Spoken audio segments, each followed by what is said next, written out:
nós falamos aqui que ministério é uma coisa e chamado é outra.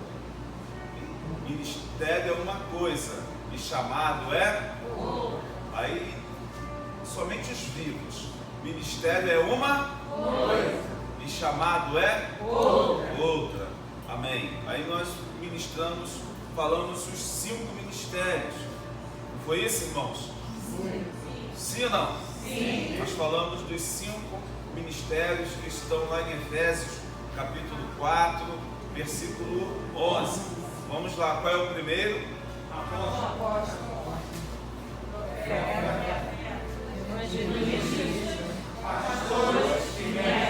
Amém. Só para a gente gravar, vamos lá. A gente vai falar sobre isso aqui hoje. Apóstolo. Faça assim, apóstolo. É o dedo que toca em todos. Ó. Ele toca, presta atenção, o apóstolo, ele toca em todos os demais ministérios. Ó. É o único que toca em todos os demais ministérios. E nós vamos ver aqui. Aqui. Esse que eu profetizo. Né? Ó, o dedão, né? Profeta. O que vai mais longe. Quem é? Por isso que é o dedão maior. Tá? É o que vai longe. É o que vai muitas vezes onde os outros não vão. Evangelismo. Esse daqui é o? Esse aqui é o? É o dedo da aliança. Pastor, o dedo da aliança. Nunca se esqueça disso. Aliança. É o dedo da aliança. Esse daqui é o? Sustenta todas as coisas. Porque tudo é sustentado pela palavra. Entenda isso. Tudo é sustentado pela palavra. Pela palavra o Senhor fez todas as coisas. Todas as coisas. Apóstolo, toque em todos os ministérios.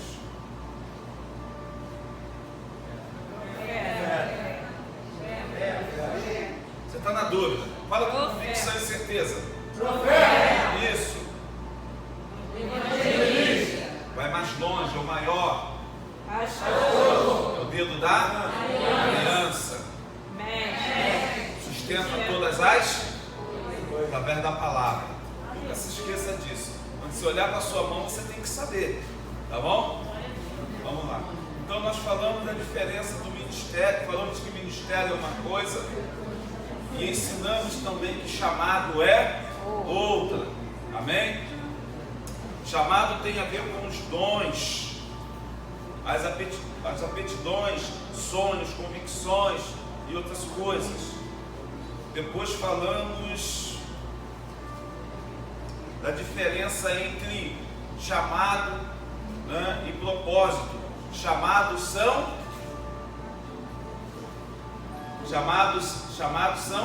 vários, tá? São muitos. Chamados são vários. Mas falamos também sobre propósito. Propósito é apenas um, tá? Temos a referência de Efésios 2, 10 para chamado e propósito, Romanos 2:8. Depois nós falamos o que a Bíblia fala sobre chamado, né?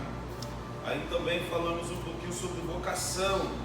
Vocação é aquilo que Deus colocou em nós. Falamos de Marcos 16:15 e Lucas 1:38, né?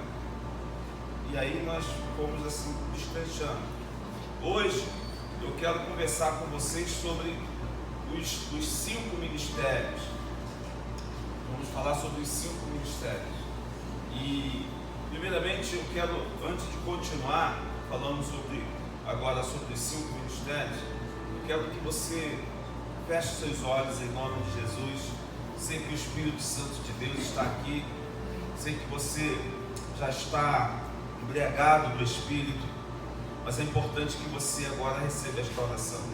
Põe a sua mão sobre a sua mente agora em nome de Jesus. Senhor meu Deus e meu Pai, é a sua palavra que será ministrada.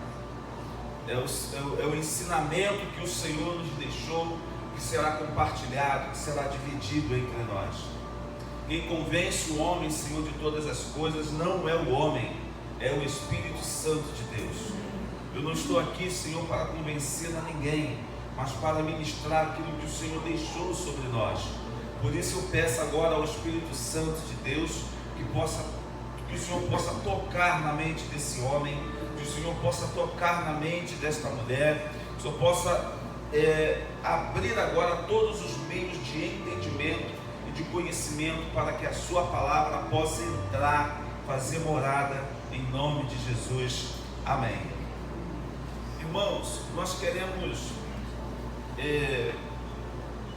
trazer alguns entendimentos para vocês e também não é essa a intenção, mas acaba sendo desconstruindo algumas ideias que vêm adentrando dentro da igreja. A igreja nos últimos dias, ela começou a receber muitas informações, muitos ensinamentos e com pouca base bíblica. A igreja nos dias atuais, ela está muito rasa da palavra de Deus. Os altares estão rasos, não há profundidade da palavra, não há quase não se ouve mais aquela palavra raiz. A gente ouve muito aquela pregação de motivação, aquela pregação de triunfalismo, daquelas coisas todas, mas sabe, aquela palavra raiz, aquela palavra com profundidade, a gente quase não ouve mais dentro das nossas igrejas. E o que acontece? Muita coisa vem adentrando para dentro das igrejas, a gente vai recebendo, vai permitindo, e depois fica, sabe, uma situação muito confusa. E depois, para desconstruir essa confusão, essa mistureba toda que vai adentrando na igreja, e pessoas vão se intitulando coisas que não tem na Bíblia, e pessoas vão se ungindo, e aí vai indo, e a gente fica se perdido diante de tantas coisas que vai assim acontecendo dentro da igreja. Eu penso que todo pastor, que todo líder, ele precisa ter um carinho muito grande, um zelo muito grande pela sua igreja, pelo seu culto, e tem que ter coragem para dizer isso não, isso está errado, sabe? Às vezes é melhor você ter um povo, como é que eu vou dizer, enxuto, do que ter uma igreja inflada, mas com tantas coisas erradas, tá? Então nós queremos falar um pouco aqui hoje com vocês. Bom, primeiramente, irmãos, eu quero que você entenda que quando o Senhor Jesus chamou os seus 12, e ele chamou os seus 12, e sobre esses 12 que ele chamou, que andou com ele, e que recebeu na raiz ali os ensinamentos do nosso Senhor e Salvador Jesus Cristo, o Senhor os preparou, e para cada um deles o Senhor Jesus Cristo colocou os ministérios que ele entendeu que cada um tinha uma vocação. Mas é muito interessante todos nós entendermos e saber que o único homem até então a ter todos os ministérios completos dentro dele foi o próprio Senhor Jesus Cristo. O próprio Senhor Jesus Cristo foi o único que nós encontramos todos os ministérios inseridos ali, trabalhando em ação e operando. Nos nossos dias, nós encontramos homens que têm 2, 3 ministérios atuando na vida dele, dentro desses 5, mas o único que teve os 5 completos foi o nosso Senhor e Salvador Jesus Cristo. Uma outra coisa que vale a pena nós entendermos também aqui nessa noite, que quando os ministérios foram distribuídos para a igreja, não havia ministério mais importante ou ministério menos importante. O pastor ele é mais importante que o evangelista. Não, o profeta é mais importante que o mestre. Não, todos eram iguais, não havia, sabe, essa intenção de um ser maior, mais poderoso, mais valorizado, mais visto que o outro. Muito pelo contrário, todos eles foram distribuídos e entregues para poder servir a igreja de uma maneira bem completinha, de uma maneira que não ficasse nada em falta. E não havia aquela intenção, não, eu quero ser esse aqui porque esse aqui é mais importante. É muito importante nós entendermos isso. Com a vinda de Calvino, que essas questões começaram a mudar, porque a igreja passou então agora a servir o governo, a igreja começou então a servir o Estado, e de lá para cá algumas coisas originais foram sendo desconstruídas. As pessoas começaram a valorizar alguns ministérios e também colocando alguns ministérios como mais importantes que o outro. De um tempo para cá, a igreja entendeu, todo mundo queria ser apóstolo, até então todo mundo queria ser pastor, depois todo mundo queria ser bispo, depois bispo não tinha mais tanta validade, todos queriam ser apóstolo, e depois eu me lembro, eu peguei toda essa época aí, onde as pessoas batiam muito nisso. Bom, apóstolo agora não dá, então vamos tentar vice-deus. Houve muito essa questão aí, né? As pessoas estavam em busca de dons do ministério que eles achavam ser mais importante. Nós vamos ver aqui, não é porque o apóstolo ele toca em todos os ministérios, que na criação dos dons, na distribuição dos dons, ele é o mais importante. Não, a ideia, a intenção é que todos os 5 estivessem em plena ação dentro do corpo de Cristo, dentro da igreja. Mas aos olhos então do Senhor Mestre, quando isso foi entregue para a igreja, não havia essa intenção. Quero que vocês entendam isso, do apóstolo ser mais importante, do pastor, ou do mestre, ou do evangelista. Não havia essa intenção. Isso aí começou a entrar dentro da igreja e intitulado pelo próprio homem, tá? Pelo próprio homem. Então, nós vamos falar aqui algumas coisas que eu acho interessante. Eu preparei muita coisa, muita referência, mas eu acho que a hora não vai dar para a gente falar de tudo que nós gostaríamos de falar. Então, eu vou começar a falar algumas coisas, eu vou parando e a gente vai conversando. Pode ser assim? Tá bom? Amém. Todos esses dons são necessários na igreja. Então, nós já falamos aqui, o apóstolo é um missionário enviado pelo Senhor para abrir igrejas, trabalhos e pastorear pastores. O apóstolo ele tem essa função. Depois a gente vai falar mais esmiuçadamente sobre isso. Estou falando sobre a função do trabalho de um apóstolo. Diga comigo: abrir igrejas, trabalhos, depois nós vamos especificar, e pastorear pastores, tá? Digo, pastorear pastores.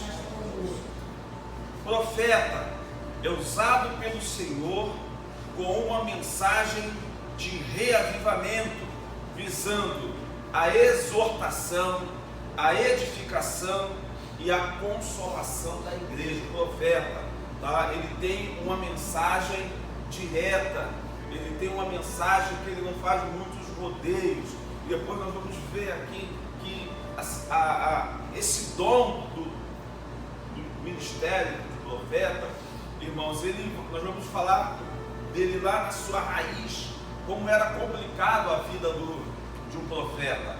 Então, esse dom, ele tem essa finalidade, tá?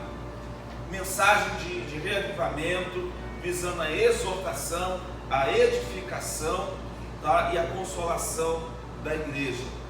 Depois nós temos o evangelista. O evangelista, ele é o arauto do Senhor, é aquele que anuncia as boas novas. O evangelista, ele tem uma mensagem direta, específica, para ganhar almas. A mensagem do evangelista, ela nem simples, ela é uma mensagem teológica. Entendamos isso. A mensagem do evangelista, ela não é uma mensagem teológica, ela não é uma mensagem com grandes profundidades teológicas, mas ela é uma mensagem que ela é uma mensagem simples, vamos usar assim, é uma mensagem simples. Muitas vezes ele usa até mesmo algumas parábolas, mas ele tem uma facilidade muito grande em alcançar cidades, em alcançar vidas, como qualquer dos outros ministérios têm. Depois nós temos o mestre, nós temos o pastor. O pastor, ele tem a função de pastorear as vidas que são entregues para ele, né? O apóstolo é aquele que vai, né, funda a igreja. Nós vamos ver isso. Ele vai, ele funda a igreja, ele põe um obreiro ali, e dali ele vai para um outro lugar. O evangelista, o profeta, é aquele que vem com uma palavra de exortação, uma palavra de edificação e de consolidação. O evangelista é aquele que vai fazer a igreja encher, é aquele que vai ganhar as almas. E aí vem o pastor. O pastor é aquele que vai cuidar de todas essas almas, que vai apacentar, que vai começar o trabalho de consolidação dessas vidas aí. E por fim vem o mestre. O mestre é aquele que vai trazer a palavra de Deus, é aquele que vai trazer o ensinamento para a igreja, é aquele que vai trazer um ensinamento com bases profundas, com base teológica, que vai estabelecer alicerce para que a igreja seja bem estruturada.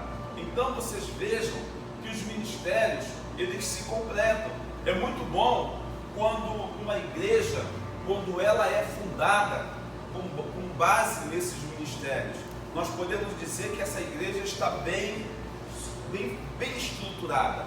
Agora, é muito difícil nos dias de hoje a gente entrar numa igreja e ver esses 5 ministérios atuando perfeitamente.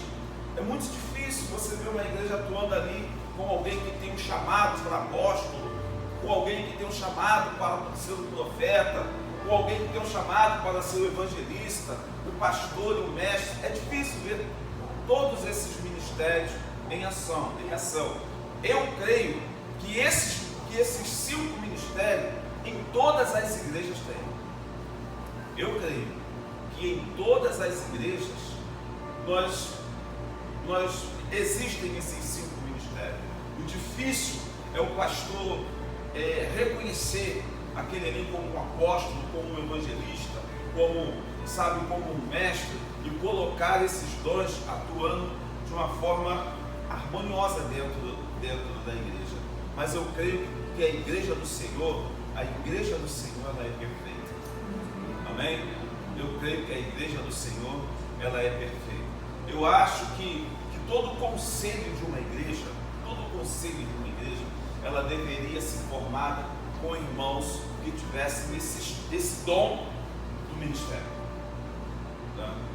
O pensamento meu, toda igreja, todo conselho de uma denominação, ela deveria ser formada por homens e mulheres que pudessem ser visto esse dom nessas pessoas. E esses dons, eles iriam ter mais força dentro de uma igreja. Vamos começar falando primeiramente sobre o apóstolo. Quero começar falando sobre o apóstolo, que é o dedo que toca em todos os 4 ministérios. Amém? Nos moldes bíblicos, irmãos, o apóstolo ele é um enviado, ele é um mensageiro, ele tem um recado direto do Senhor. Tá? É um homem que ele é um mensageiro, é um homem que tem uma palavra direta do Senhor. Se nós abrirmos a nossa Bíblia lá em Marcos, capítulo 6, versículo 7, dá para colocar aí, Rafael, por favor? Marcos, show de bola.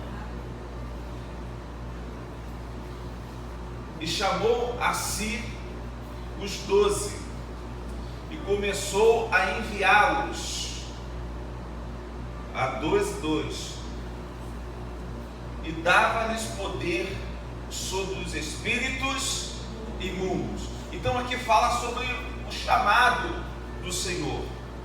Ele chama e ele envia de 2 em 2. né, e deu a esses a qual ele enviou autoridade, poder sobre os espíritos imundos. Os primeiros apóstolos foram escolhidos pelo próprio Senhor Jesus Cristo, tá? Os primeiros apóstolos, eles foram escolhidos pelo próprio Senhor Jesus Cristo. A Bíblia, ela vai falar muito sobre os 12, entenda isso. A Bíblia sempre vai falar muito sobre os 12, mas dentro do grupo do nosso Senhor Jesus, que andavam com ele, era um número muito grande, irmãos, tá? Era um número muito grande. Quando nós começamos a pregar, por exemplo, sobre aqueles 2 discípulos lá do caminho que estavam indo para Emaús, eles eram discípulos também, mas a Bíblia não menciona o nome, não menciona os feitos, não menciona assim grandes coisas que eles fizeram. Vale a pena você entender que não eram somente os 12. Esses 12 era um número muito maior. Você vê que no Pentecoste estavam reunidos aproximadamente 120 no mesmo lugar, mas a Bíblia sempre vai destacar esses 12. Talvez esses 12 foram os 12 que Jesus Cristo escolheu dentre a multidão dos discípulos para ele trazer mais para perto, para ele ministrar, para ele, vamos dizer assim, preparados de uma maneira diferente, tá? Então ele envia de 2 em 2. Aqui está falando de apóstolos, de discípulos que o Senhor Jesus Cristo conseguiu ver neles esse chamado de apóstolo. O Senhor envia de 2 em 2 para que eles pudessem já começar um trabalho, tá? Então os primeiros apóstolos foram escolhidos pelo próprio Senhor Jesus, e logo depois que ele vem do monte, ele vem chamando as pessoas, ele vem escolhendo esses discípulos e vai titulando, vai abençoando, vai derramando sobre ele vai trabalhando de uma forma muito diferente sobre esses discípulos. Um outro ponto muito importante, que vale como um pré-requisito nos tempos de Jesus, que para você ser um apóstolo, você tinha que ter sido treinado pelo Senhor Jesus. Para você ser um apóstolo, era um pré-requisito para ser um apóstolo. Era necessário ter sido discipulado por Jesus e seguir sobre o seu poder divino para continuar o trabalho apostólico. Mas observem que o apóstolo que é mais famoso, qual é o nome dele? O apóstolo mais famoso da Bíblia? Paulo, ele não foi discípulo de Jesus, ele não andou com Jesus. Observe isso. Ele não andou com Jesus, ele não foi discípulo de Jesus, né? Quando Judas foi detonado, quem entrou no lugar de Judas foi Matias. No meu entendimento deveria ter sido Paulo, mas Paulo até então não havia sido alcançado. Quando Paulo foi alcançado, Matias já havia sido inserido para compor o número dos 12.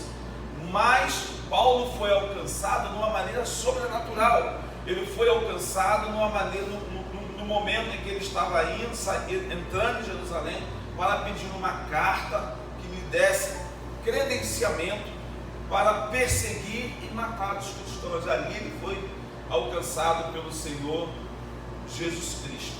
E ele passa 3 anos com o maior mestre daquele tempo, que era Gamaliel, né? Provavelmente Gamaliel também teve inserido andando com o Senhor. Ele passa 3 anos andando com Gamaliel. Com 3 dias ele já estava falando em línguas, essas questões todas, e ele vem ao ministério. Observe que Paulo, ele foi o apóstolo mais famoso que nós conhecemos. Paulo foi um homem que ele foi enviado, presta atenção, ele foi enviado pelo Espírito para abrir igrejas.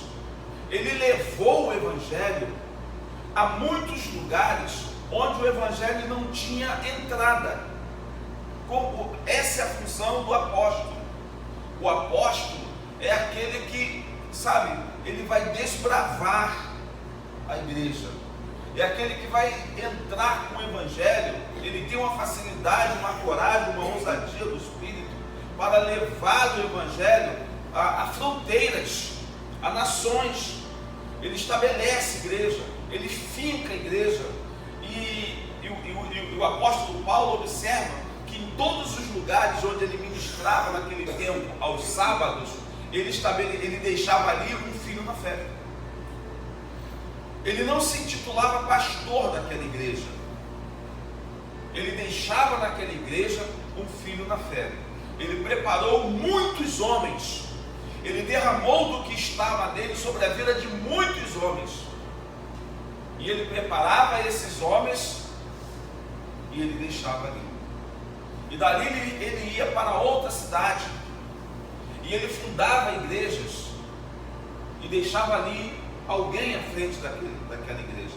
O apóstolo tem essa função. Ele tem esse chamado de Deus.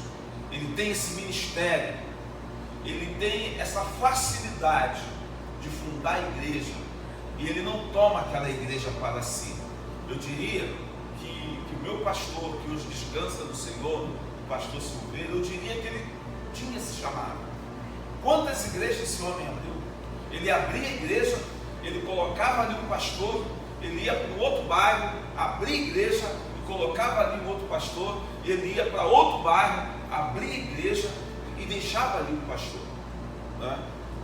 Então o apóstolo, ele tem essa facilidade, ele tem esse chamado de Deus de ir, abrir, levantar um pastor e deixar ali naquela igreja. Quantos estavam entendendo até aqui? Amém? Vou correr aqui porque senão não vai dar não. O ministério apostólico, em grande parte, consiste em abertura de trabalhos missionários, ensinamentos e preparação de líderes, tá? Isso que nós falamos aqui. Quais são algumas das muitas áreas de atuação do ministério de um apóstolo? A primeira, fundação de igreja, tá? Fundação de igreja, missões transculturais, projeto de novos campos de trabalho, seminários para treinamento, tá? Seminários para treinamento.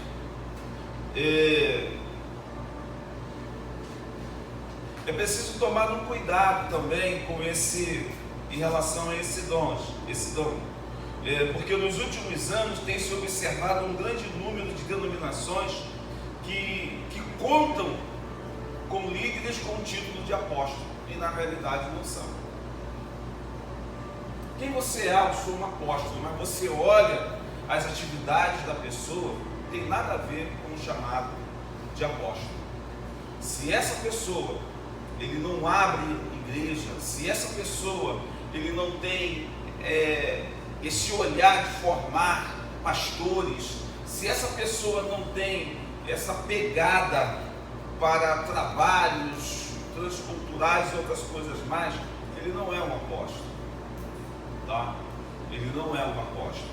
Por exemplo, se nós hoje fôssemos intitular alguém na igreja que nós pertencemos como apóstolo, eu diria que o nosso presidente seria o apóstolo, o pastor reverendo Mário de Oliveira. Então o apóstolo, nunca se esqueça, o apóstolo, tá? É o dedo que toca em todos os outros ministérios, tá bom? Se nós tivéssemos um conselho em uma igreja formado pelos 5 ministérios, vejam que bacana, o conselho da igreja formado pelos 5 ministérios, formado pelo apóstolo, pelo profeta, pelo evangelista, pelo pastor e pelo mestre. Esses homens, eles iam fazer uma reunião uma reunião para abrir uma igreja. Não é? Eles iam fazer uma reunião para abrir uma igreja, e eles iam dizer o local. Então você vai dizer aqui para o apóstolo, você vai fundar essa igreja. E ele vai desbravar, ele vai fundar a igreja. Presta atenção, ele vai fundar a igreja. O evangelista vai fazer um trabalho de evangelismo em massa da localidade, entendeu? Ele vai fazer o trabalho de evangelismo em massa. O povo vai chegar, o pastor vai entrar, vai começar o trabalho de pastoreio. Vai ter o profeta ali que vai começar com uma palavra que tem que ser ministrada. E depois entra o mestre, estabelecer os fundamentos bíblicos dessa igreja. E ali, eles iriam, no decorrer do tempo, eles iriam estabelecer mais os 5 ministérios atuando, e eles iriam para avançar para um outro campo, para uma outra área, para um outro lugar. Agora, é muito importante que isso fique de uma maneira bem clara para você, que nenhum dos ministérios é mais importante do que o outro. Todos trabalham em conjunto. Amém? Todos trabalham em conjunto.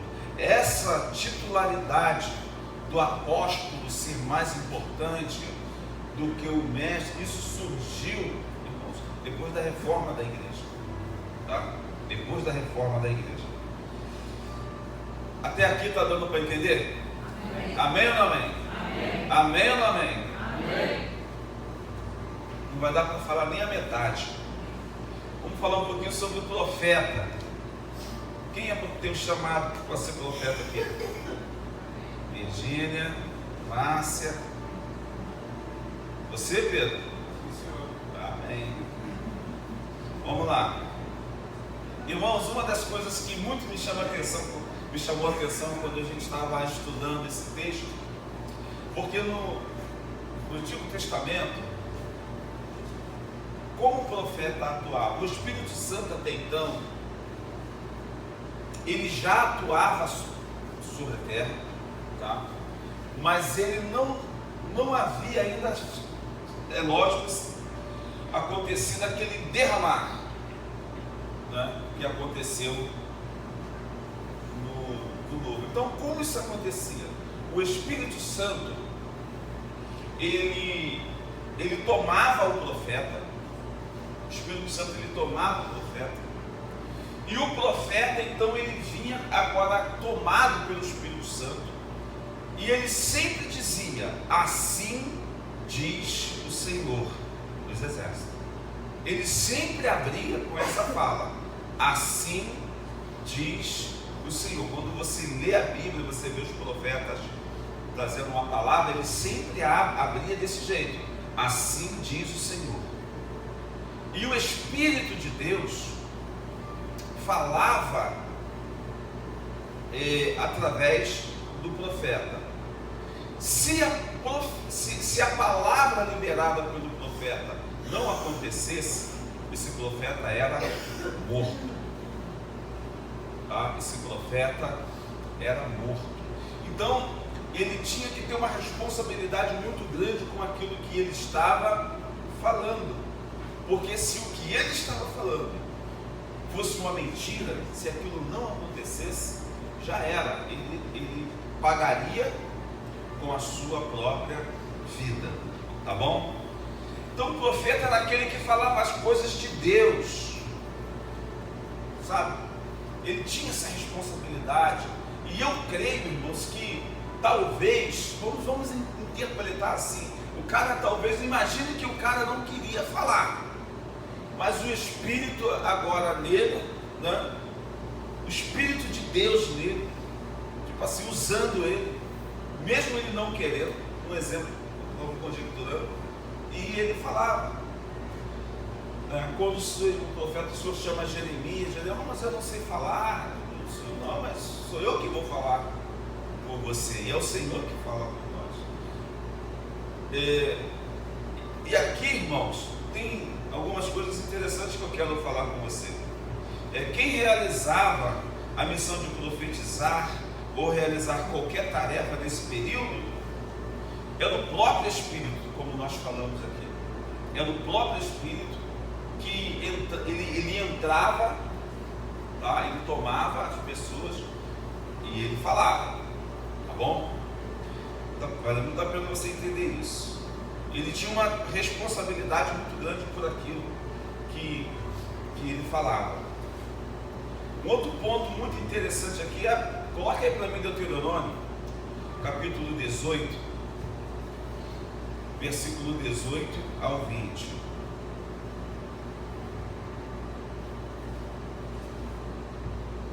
Vamos lá, sois homens, até o 20. 1, 2, 3.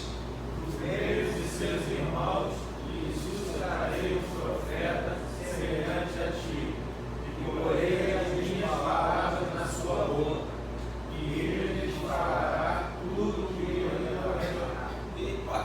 Sem enrolar, sem enrolação aí, vamos lá. Não, volta lá ao 18. 1, 2, 3, bem forte. Por meio de seus irmãos, e suscitarei um profeta semelhante a ti, e porei as minhas palavras na sua boca, e ele lhes falará tudo o que eu lhe ordenar. Observe que o profeta, ele sempre falava tudo aquilo que o Senhor ordenava, tá? Interessante. O próximo, vamos lá. 1, 2, 3. De qualquer que não ouvir as minhas palavras, que ele fará em nome, eu lhes direi conta. Eu? Lhes direi conta. Agora, o que é interessante, irmãos, é que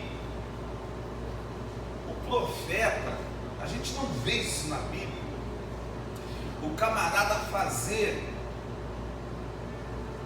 não vou dizer papagaiada, né? Mas a gente não vê o profeta fazer essas coisas todas que acontecem nos dias de hoje. Porque nesse tempo, o profeta simplesmente chegava para você assim como eu estou falando, e ele falava para você. Mas nos dias de hoje, por exemplo, eu tenho algumas pessoas, está vendo aonde? Estou vendo lá do raio-x. Raio-x é um cara, que eles falam raio-x. Estou vendo lá do raio-x. Raio-x falou isso. Você está me entendendo? E você chega no raio-x, nesses cantinhos abençoados, o cara roda, vira cambalhota. Tem uns que fazem aviãozinho, para depois chegar e falar algo para você, sabe, que às vezes não acontece, às vezes não é de Deus, sabe? Essa semana eu estava em Santa Catarina e nós estávamos num momento de lazer, estávamos sentados no saguão do hotel e chegou alguém para começar a profetizar na vida de uma pessoa que estava conversando do meu lado, sabe, tipo, o Senhor vai curar sua mãe, o Senhor vai restaurar seu casamento. A pessoa não estava passando nada daquilo, a pessoa ficou olhando para mim e eu, vamos ver o final disso daí. Se é naquele outro tempo, já era, ia morrer. Eu tenho muito cuidado, irmãos, com essas coisas. Poxa, eu tenho um cuidado muito grande com essas coisas. Então, observe que aqui o Senhor está falando, que no versículo 18, volta lá ao 18 para mim, por favor, 18. Do meio dos seus irmãos lhe suscitarei um profeta, semelhante a ti, e porei as minhas palavras na sua boca. Sabe, irmãos,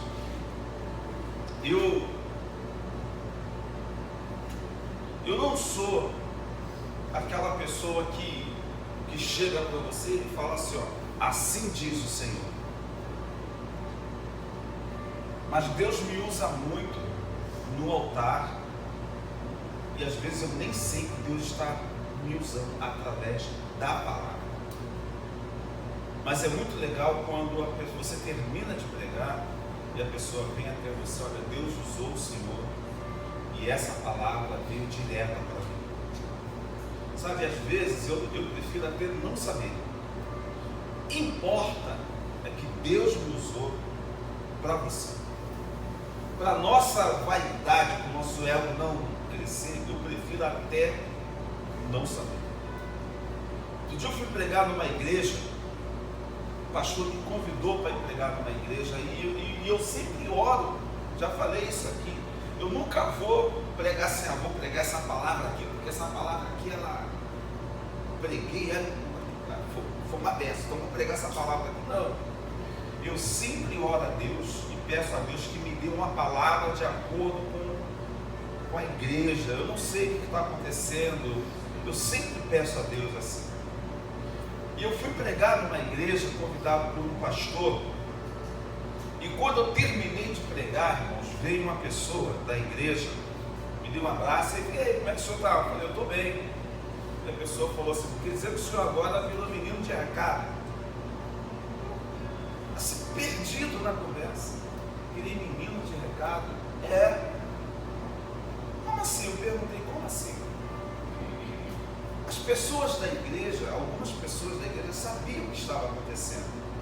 E no momento que eu estava pregando, eu estou percebendo um clima na igreja um pouco estranho, mas eu estou pregando, não estou sabendo de nada. E quando eu terminei, esse irmão veio com a esposa e falou: quer dizer que o senhor agora virou menino de recado do pastor. O pastor não tem coragem de falar, usou o senhor. Eu falei: mas não estou sabendo de nada não. E aí o pastor me chamou, o pastor já estava nervoso, preocupado. Ele falou assim: rapaz, tu não sabe o que aconteceu. Eu falei: o quê?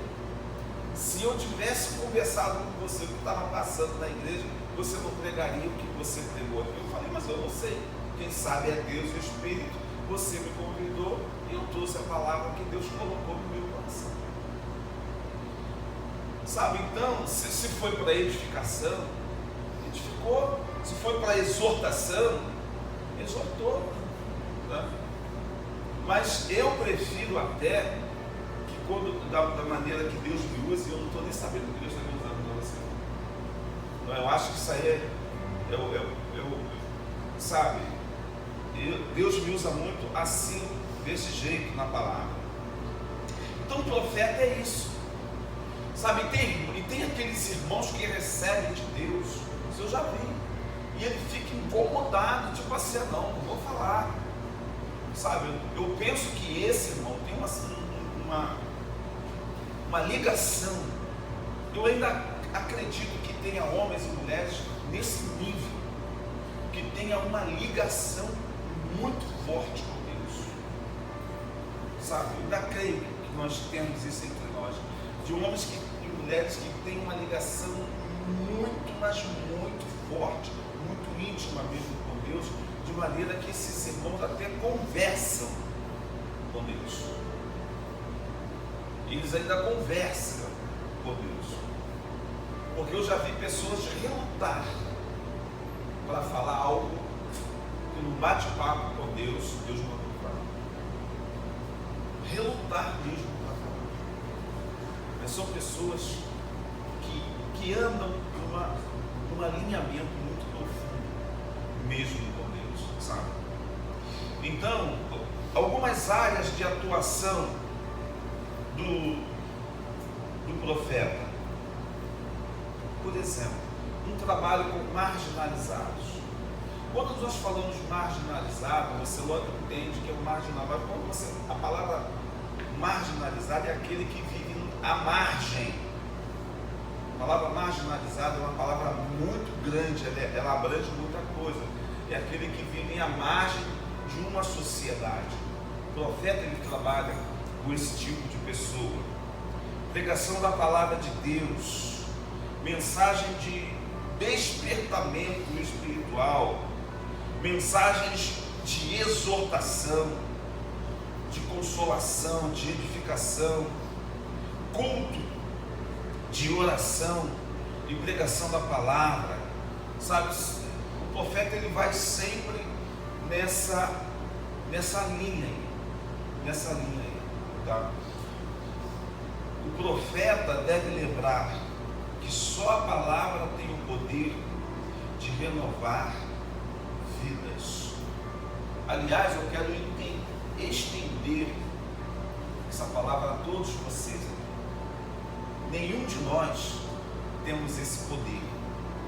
Nenhum de nós temos essa autoridade de mudar o pensamento de alguém, de renovar a vida de alguém, a não ser o Espírito Santo de Deus. Eu posso estar ministrando aqui para você nessa noite, e dentro de você, no seu interior, você pode não estar recebendo essa palavra. Eu não tenho esse poder de desconstruir alguma coisa que você criou para dentro de você. Não, eu sou apóstolo, e o que o pastor está falando aí não condiz com o que eu quero ser. Uma coisa é você querer ser, e outra coisa é o que Deus tem para você. Mas esse seminário, ele visa colocar um prumo na tua vida, te alinhar com o propósito, com o que Deus tem para você, para que você possa melhor servir ao corpo de Cristo. Não relute com o que o Espírito Santo de Deus está falando hoje ao seu coração. Talvez até o dia de hoje você pensou ser algo, mas Deus te trouxe até aqui para te mostrar que o que Ele tem para você é muito diferente do que você pensou ter. Amém? Amém? Amém. Esse tempo é muito... Quero falar um pouco sobre evangelista. Tem evangelista na casa? Só a irmã Andréia? Amém. Esse dom de evangelista centraliza-se no modelo de nosso Senhor, para que a palavra seja pregada. Sabe, irmãos, o evangelista, eu acredito que o evangelista ele tem um olhar diferente para as pessoas. O evangelista ele tem um olhar diferente para o perdido, sabe?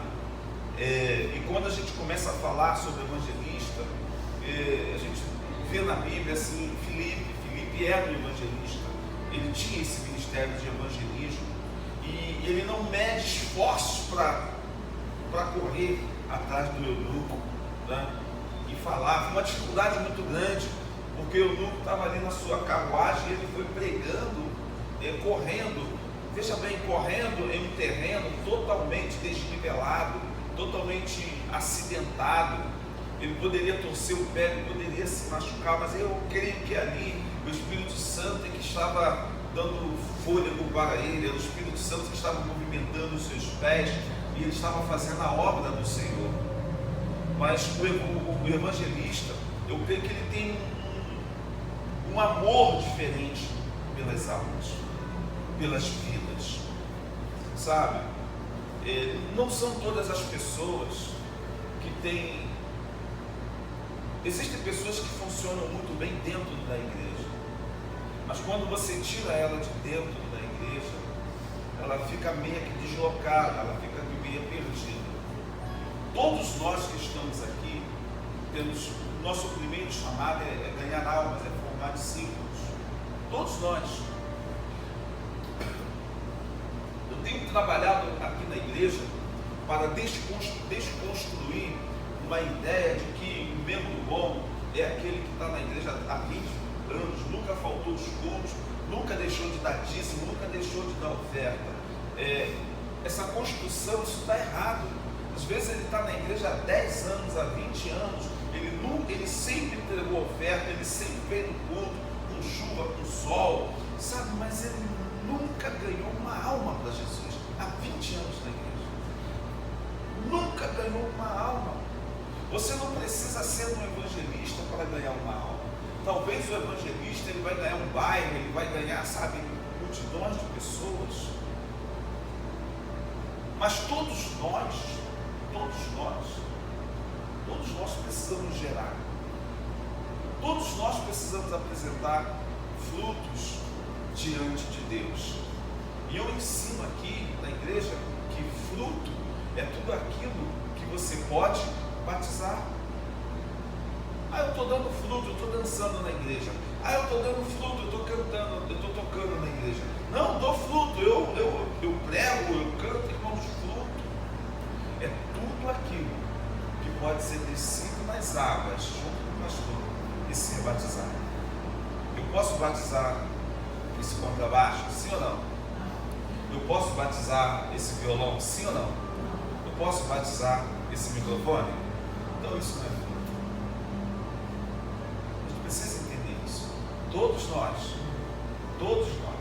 precisamos dar fruto. Independente do seu ministério, independente do seu chamado. Todos nós precisamos dar fruto ao Senhor. A missão do evangelista é proclamar as boas novas, não de forma detalhada, mas objetiva, a fim de que muitos se salvem. Eu acho que o cara que mais ganhou vida, isso não é resultado de uma pesquisa, o cara que mais ganhou vidas em uma pregação na Bíblia, eu quase afirmo isso, talvez tenha sido Jonas. Em uma pregação, ele evangelizou uma cidade inteira, mais de 120 mil almas aceitou a Jesus. Aí eu te pergunto, Jonas queria ir até Nínive? Não. Por que ele não queria ir até Nínive? Porque ele não concordava com as atitudes dos habitantes daquela cidade. Mas eu quero que você entenda uma coisa, você não está em Cristo para concordar do comportamento, de uma atitude do seu irmão, do seu próximo. Você tem que fazer o que tem que ser feito. Jesus Cristo mesmo nos ensina isso na parábola, na parábola do bom samaritano. O Senhor nos explica isso, o Senhor nos ensina isso, que passa um sacerdote atrasado, né? Deveria ser o pastor Daniel, não sei, e passou correndo e viu o cara caído ali. Eu não posso parar porque o culto tem que começar no horário, não dá para me parar. E o pastor Daniel foi correndo porque o culto tinha que começar no horário. A Bíblia diz que veio um levita, deveria ser o pastor Wanderson, que atrasou, teve que pegar a Cristiane, Laura está demorando a acordar, e se eu chegar depois do pastor, estou frito. Não parou para atender o cara. Era um judeu, aí veio um samaritano, inimigo declarado. Ele para e atende o inimigo declarado judeu. Ele põe na sua montaria, ele leva no UPA, né? Ele manda cuidar, deixa um dinheiro lá. Se isso aqui não der, na minha volta eu acerto o que mais for precisar. Sabe, você não tem que amar uma pessoa para dizer que você não precisa amar uma pessoa. Você tem que fazer o que tem que ser feito. Não importa quem ele seja, mas você precisa fazer o que tem que ser feito. Jesus Cristo nos ensinou isso. E o evangelista, ele não olha a pessoa, as atitudes, o comportamento. Ele olha uma vida que tem que ser alcançada, né? Então, a missão do evangelista é proclamar as boas novas de forma detalhada, mas objetiva, né? A fim de que muitos se salvem. Nós falamos sobre Filipe aqui. Ele não questionou a corrida, ele não questionou os obstáculos, ele não questionou o horário, ele não questionou o lugar. O evangelista, ele não questiona, ele não olha essas coisas.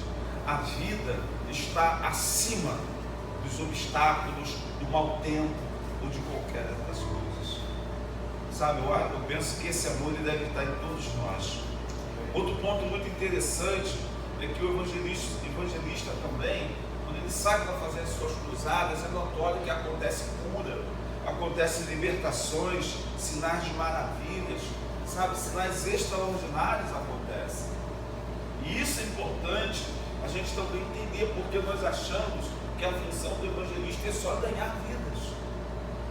Sabe, o evangelista é o dedo que vai mais longe, que tem um alcance maior. Sabe, ele vai onde o apóstolo talvez não vá, onde o profeta não vá, onde o pastor não vai, onde o mestre não vai, o evangelista vai. Ele tem um chamado para aquilo ali, né? Então o evangelista, ele tem essa função, essa facilidade de ganhar a cidade, de ganhar, sabe, multidões para o Senhor Jesus Cristo. Amém? Amém. Alguém quer fazer alguma pergunta, dar uma palavra, complementar alguma coisa até aqui? Sim ou não? Algumas áreas de atuação. Olha, nós temos assim alguns evangelistas, né? Nós poderíamos dizer, como o cara talvez o mais famoso, Billy Graham, um dos maiores evangelistas, aí Aimee, né? Porque não dizer Aimee, e muitos outros aí. Quero falar de algumas áreas de atuação do evangelista. A pregação, como nós falamos, ela não é uma pregação com tanta profundidade teológica, mas ela é uma pregação objetiva, de alcance, né? Conferências evangelísticas, trabalho de rádio, isso também é trabalho do evangelista. Evangelização de crianças, as pessoas acham que criança não precisa ser evangelizada, não precisa de uma atenção da igreja, um olhar da igreja. Precisa sim, irmãos, tá bom? Grupos de estudo, evangelismo universitários e outras modalidades, tecnologia a favor do evangelismo, evangelismo pessoal. Tem uma área muito extensa, a área do evangelismo. O evangelismo, ele chegou para a igreja com aquele folhetinho, com aquela mão, né, e uma corrente assim, e um texto, ou se não uma Bíblia, ou se não uma pomba. Hoje existem muitos métodos de evangelismo, de alcance de pessoas. O evangelismo, ele é a ferramenta atual para o momento que nós estamos vivendo. Nós estamos vivendo um despertar da igreja. Sabe, irmão, diante de tudo isso que aconteceu esse ano ele foi um ano muito diferente de todos os anos que nós vivemos. Mas foi um ano que que a maioria dos pastores pararam para rever a sua igreja, o que estavam pregando. Muitas igrejas, irmãos, ela não esvaziou. Eu não vou dizer se ela não esvaziou, mas muitas igrejas estavam inchadas. Muitas igrejas estavam inchadas.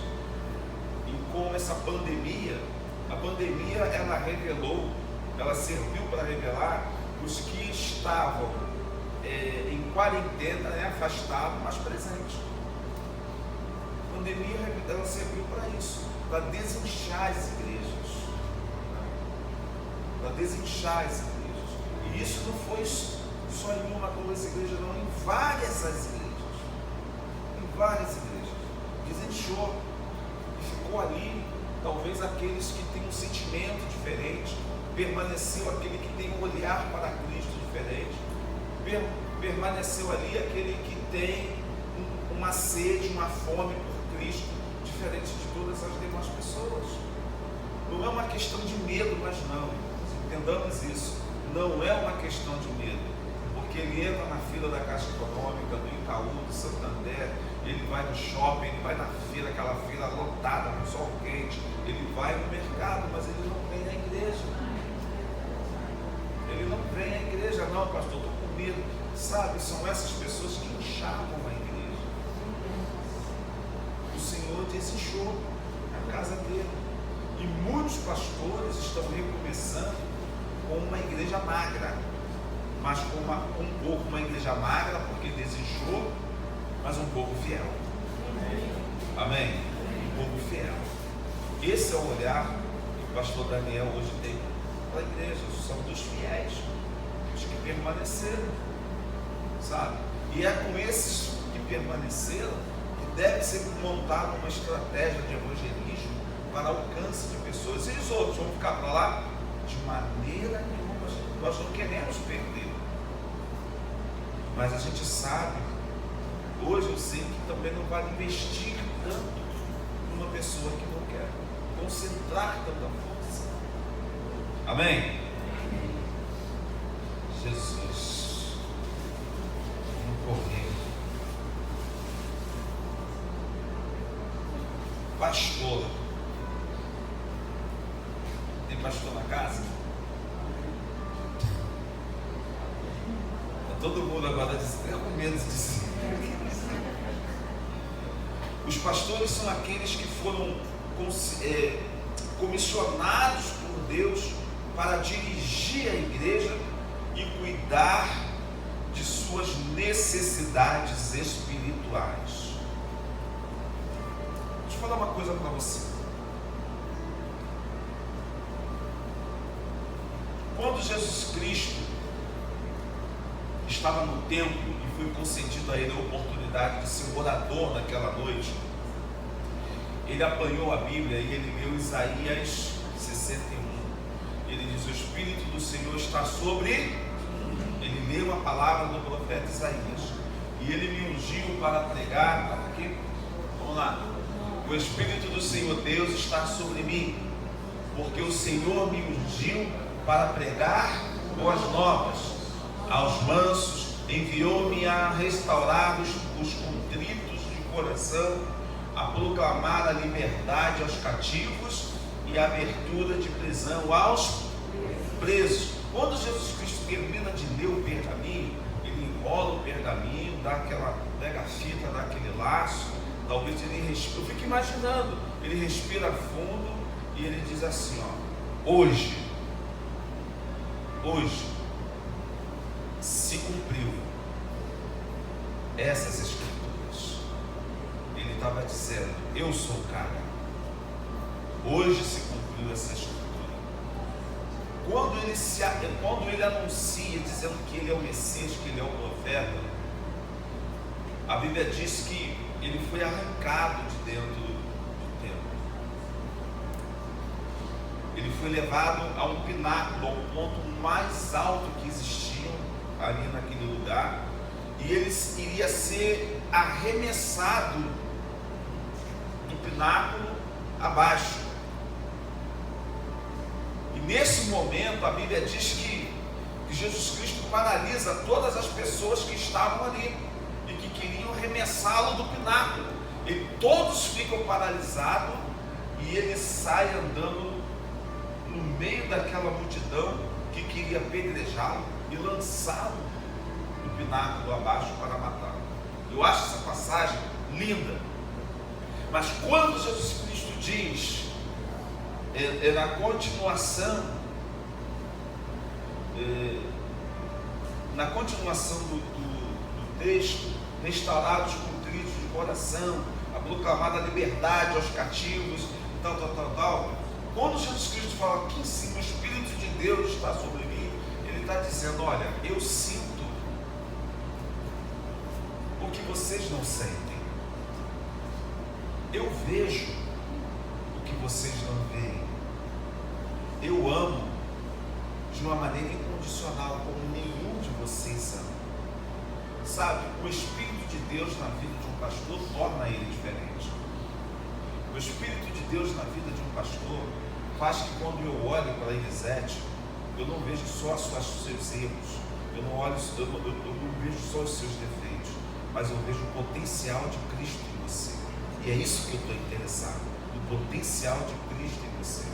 Se você aceitar que eu ponha as mãos sobre você e que tire, como estou usando você como exemplo, essa casca, você será uma serva de Deus em potencial. O pastor vê isso. O pastor, ele olha para você e ele vê o que ninguém vê. O pastor, ele sente o que ninguém sente. O pastor, ele ama diferente. Às vezes você fica tentando entender, você nunca vai entender uma coisa do Espírito que está dentro do pastor. Você nunca vai entender. Muitas pessoas dizem assim: eu não queria ser pastor. Eu fui numa consulta na minha cardiologista semana passada, e ela falou assim: me fala um pouco da sua vida. E eu comecei a conversar com ela, e ela falou assim: o senhor é feliz? Eu falei: eu sou feliz porque eu estou fazendo algo para qual eu fui chamado. E quando eu estou exercendo o meu chamado, eu estou me divertindo. Pastorear é uma diversão. Pastorear não é um peso. Não é um peso. Peso para mim seria tocar isso aqui. Peso para mim seria ministrar louvor. Peso para mim seria tocar um violão. Pastorear, fazer isso aqui, eu estou me divertindo. Eu estou fazendo o que eu amo. Eu estou fazendo aquilo que o Senhor me chamou. Quando você está fora do seu chamado, tudo se torna um peso para você. Mas quando você está cantando, você está se divertindo. Quando você está tocando, porque você tem esse chamado, então você faz como ali, você faz como ninguém. Então isso aqui para mim é a melhor coisa que tem dentro da igreja. Pastorear. Então nunca tente entender o ministério que não é o seu. Para cada um o Senhor dá uma estrutura. Para cada um o Senhor dá, sabe, um fortalecimento. Então você nunca queira ser aquilo para qual o Senhor não te chamou. Amém? Para qual o Senhor não te chamou. Sabe, a gente precisa entender essas coisas. Então os pastores são aqueles que foram comissionados por Deus para dirigir a igreja e cuidar das necessidades espirituais. Sabe, a gente sempre diz assim, a igreja ela tem a cara do... Mas o que você entende sobre isso? A igreja tem a cara do pastor. Irmão, quero que você ministre essas músicas aqui. A pessoa a igreja tem a cara do pastor. Então quando você chega na igreja, você vê a cara do pastor em todos os setores da igreja. Já pensou se cada um for fazer o que quer na igreja? A igreja vai ser um monstro. Você já viu aquele monstro que tem um corpo com várias cabeças? Seria assim. A igreja do louvor teria a cara do Tiago, os diáconos teriam aqui trabalhar do jeito da Sheila, a intercessão do jeito da Márcia. Não, irmãos, não é assim. Não é assim. Mas pastor, esse aqui é o meu chamado. Eu sei que é o seu chamado, mas não é assim. A gente precisa entender isso e respeitar a autoridade. Por isso que é o dedo da aliança. Porque se você não tiver uma aliança comigo, você não pode servir como um líder no meu ministério, se você anda em discordância. Por isso, o dedo da aliança representa o pastor. Todos precisam estar aliançados com o Senhor Jesus. Depois, irmãos, de quase 25 anos de ministério, eu aprendi os caminhos, os passos de pessoas que podem me trair. Depois de 25 anos. Mas até aprender esse caminho e identificar essas pessoas, quantas traições, quantas decepções. A pessoa que vai trair, ela começa a sinalizar.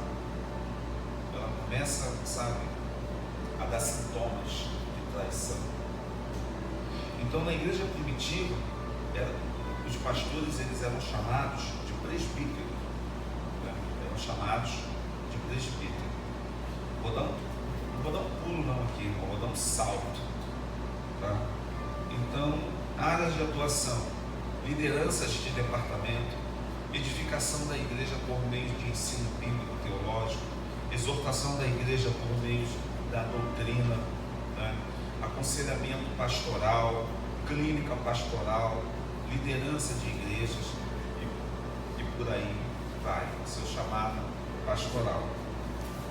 Para fechar aqui, eu quero falar desse cara aqui, que é o que sustenta todo o ministério, tá?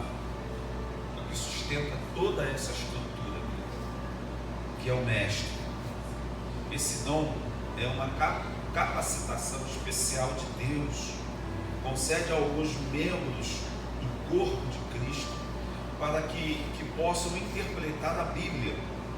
Eles são dotados de um dom extraordinário para ministrar, escrever, explicar textos difíceis, compreensão, Esse ministério ocupa um lugar específico no Novo Testamento, pois é mencionado em 3 listas de dons. Sabe, o dom de profeta, ele é muito precioso, porque esse dom, irmãos, é o cara que tem uma revelação que nos ajuda a compreender algumas coisas que nós, por mais que estudamos, por mais que pesquisamos, não conseguimos entender. O dom do mestre, o dom do ensino, ele tem uma facilidade de pregar uma palavra, e você consegue entender aquela palavra como nunca, né? Passar um estudo, trazendo um esclarecimento, ele traz um ensinamento que ele abre assim a tua mente para os ensinos, né? O mestre é um dispenseiro do ministério de Deus, cabendo-lhe a responsabilidade de transmitir o ensino da palavra, que deve ser explorada de forma didática, sabe, de uma forma bem bacana. E assim, hoje eu estava conversando com um pastor, e ele veio me pedir uma autorização para mudar, né, o formato da escola bíblica dominical dele, da igreja dele. E ele veio assim conversar comigo, né, com uma pessoa que era o professor da escola bíblica dominical, mestre lá da igreja dele, sabe? Ele não sabia o quanto meu coração estava se enchendo de alegria por deixar aquela revistinha de estudo de Moisés, de Abraão, sabe, aquelas coisas que já não funcionam mais para hoje. O método de ensino, ele se atualizou muito, muito. A igreja não gosta de estudar. A igreja insiste em permanecer sendo analfabeta de Bíblia. Eu sou muito chato com isso, irmãos. Sabe, para mim, todas as pessoas que pregam na igreja, elas devem ter um curso bíblico, elas devem ter um seminário, ela deve ser amante da escola bíblica dominical, sabe? E esse irmão veio conversar comigo. Eu falei, olha, a escola bíblica dominical, ela deve ser um modelo que vai atender a tua igreja, que vai atender o teu ministério. Agora é lógico que você tem que saber o que você vai, da maneira como você vai moldar um obreiro. E a gente foi conversando sobre isso, sobre modelos de estudo, sabe? Às vezes as pessoas são colocadas na igreja, irmãos. Olha, você vai ser um professor de escola bíblica dominical, mas ele é um mestre, sabe?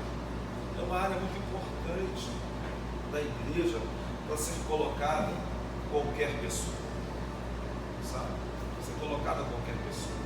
Então tem que ser uma pessoa que tenha esse ministério, que tenha esse chamado. O mestre valoriza as grandes interpretações e prima pela exegese. Isso é muito bacana no contexto da passagem. Isso é muito importante, você saber fazer uma exegese de uma passagem, saber para quem está falando, quando foi escrito, como devia aquele povo. Isso é muito bacana. Eu vou dar um pulão aqui. Áreas de atuação do mestre: tradução e avaliação de obras, escritor de livros. Você não tem como você escrever algo se você não for um mestre. Trabalhos teológicos, preparação de palestras, pesquisas acerca de temas bíblicos, estudo bíblico na escola bíblica dominical, o culto de ensino, teologia e outros segmentos mais. Dentro desse bate-papo, irmão, não foi bate-papo que você não conversou comigo, mas dentro dessa minha palavra, sabe, nós estamos te dando pista, te dando dicas de um possível chamado de Deus para você, para que você possa se identificar com algumas coisas. Talvez quando nós estávamos falando, algo queimou no seu coração, algo ardeu dentro de você. Talvez esse tempo que nós passamos aqui foi um tempo onde você conseguiu se ver em algumas coisas. Pastor, eu não me vi em nada nisso daí. Nem todos têm um chamado para o ministério. Você precisa entender isso. Nem todos têm um chamado para o ministério. A maioria das pessoas, elas podem ter um chamado para muitas atividades na igreja. Existem pessoas que têm um chamado para os dons ministeriais, mas ela tem um chamado para servir em muitas outras coisas, em muitas outras áreas. E é importante você ter esse entendimento, né? O pastor Adejane a gente tem falado muito com a juventude: olha, você gostou desse negócio aqui, amém, mas você tem que entender que Deus tem muito mais coisas para você. Isso é importante você descobrir, sabe, tudo que Deus tem para a sua vida. Isso é muito importante. Eu olho aqui para o Tiago, quando veio para a igreja, ele queria tocar bateria. E a gente estava abrindo a igreja, né? Tinha dias que eu falava assim para o Mazinho, que era o nosso ministro. Eu falei: Mazinho, hoje você não vai na igreja não. Ele: poxa, mas quem vai fazer o louvor? Eu falei: Tiago vai fazer. Caramba, pastor, ele não vai conseguir. E Tiago chegava cedo na igreja, sentava lá na bateria. Quando eu chegava, Tiago já estava sentado. Eu falava assim: vamos, Tiago, abre o culto. Começa o culto. Pô, começa, rapaz. E ele, sabe, ele fez muitos músicos criar nota que não existia. Criar notas que não existiam, sabe? Pergunta se ele quer tocar bateria hoje. Não quer. Sabe, o ministério é isso. É você descobrir a grandeza de Deus. Deus colocou uma grandeza em cada um de vocês. Eu não gostaria que você enterrasse, levasse tudo que Deus colocou dentro de você. Isso é muito importante. Você se descobrir. Descubra o teu potencial. Ninguém será melhor do que você. Entenda isso. Ninguém servirá melhor do que você quando você chegar no lugar que Deus preparou para você. Nessa caminhada não vai ser fácil, vai ser de muita dificuldade, mas quando você chegar, você vai chegar com todo o louvor, com toda a glória, sabe? Uma bagagem muito forte. Então, esse tempo que nós estivemos aqui com vocês, eu espero que tenha servido de algo positivo mesmo para a vida de vocês. Amém?